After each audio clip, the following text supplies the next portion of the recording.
Polio is a viral disease passed through food or water that is contaminated with the virus.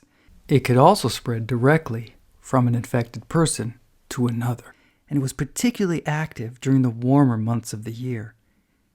Polio devastated the young, hence one of its names is infantile paralysis, though adults could also contract the disease, as occurred in the case of Franklin Delano Roosevelt, who contracted polio in 1921 when he was 39 years old.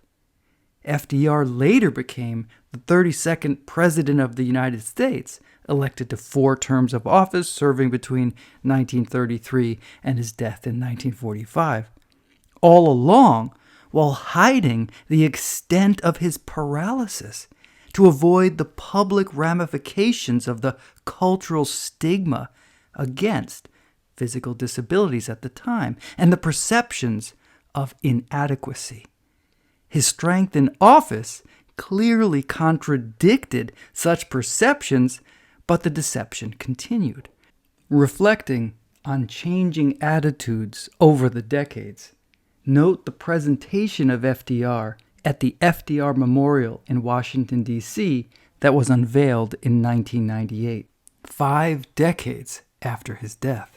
During his recovery, FDR established a treatment and rehabilitation center in Warm Springs, Georgia, in 1926, designing this as an early site for universal access for wheelchair users, and thinking about the center as supporting the whole person and not just the disease, considering their social and emotional well-being along with their physical condition. In this sense, Warm Springs was ahead of its time, but in another sense, it was very much limited by it. While polio afflicted children of all races, access to Warm Springs was restricted by race, serving only white people, until it was racially integrated after FDR's death by his widow, Eleanor Roosevelt. 90% of those infected became ill but recovered, but for another 10%, the virus made its way into the bloodstream and then to the spinal cord, resulting in muscular paralysis that would become permanent, as you've already seen from the course reading and other videos. While polio is an ancient disease, the epidemic hit the United States at the end of the 19th century and then continued through the first half of the 20th century. It took the medical community decades to understand the nature of the virus, and the unknowns prompted much fear and anxiety in the general public. Quarantines were enforced for families which contracted the disease. Individual children were removed to isolation wards in hospitals. During outbreaks, communities closed places of public gatherings, recreation facilities like public pools or theaters, even schools. Parents feared for their children's lives and well-being and often kept them at home. And the scientific community sought a cure. In the meantime, they worked to mitigate the effects of the disease. And this led to the invention of an artificial respirator that kept thousands of polio survivors alive. This was known as the iron lung. They also created modified wheelchairs and improved braces. There was scientific and technological developments in response to the debilitating disease. But to stop the virus, a vaccine was needed. Scientists worked diligently to understand the disease and to find a cure. In 1938, FDR founded the National Foundation for Infantile Paralysis, and that's now known as the March of Dimes, to raise funds for research to support those who were stricken by the disease.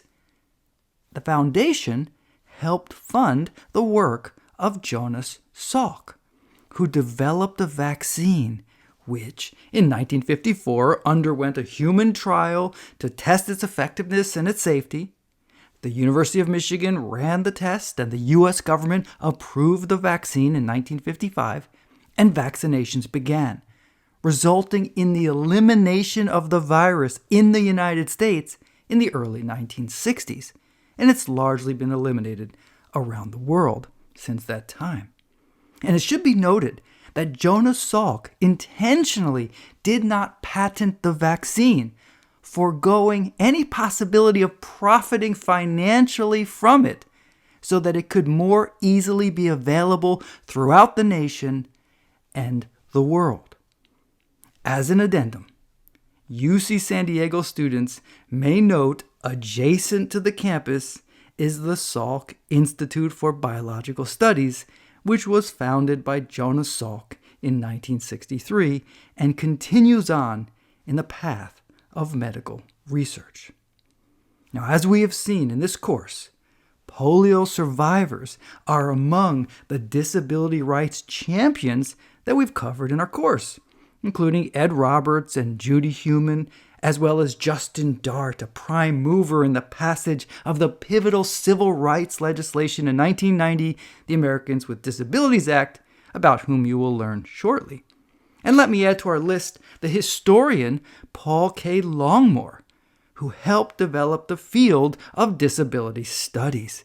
He was a faculty member at San Francisco State University. He became the director of San Francisco State University's Institute on Disability, which is today known as the Paul K. Longmore Institute on Disability.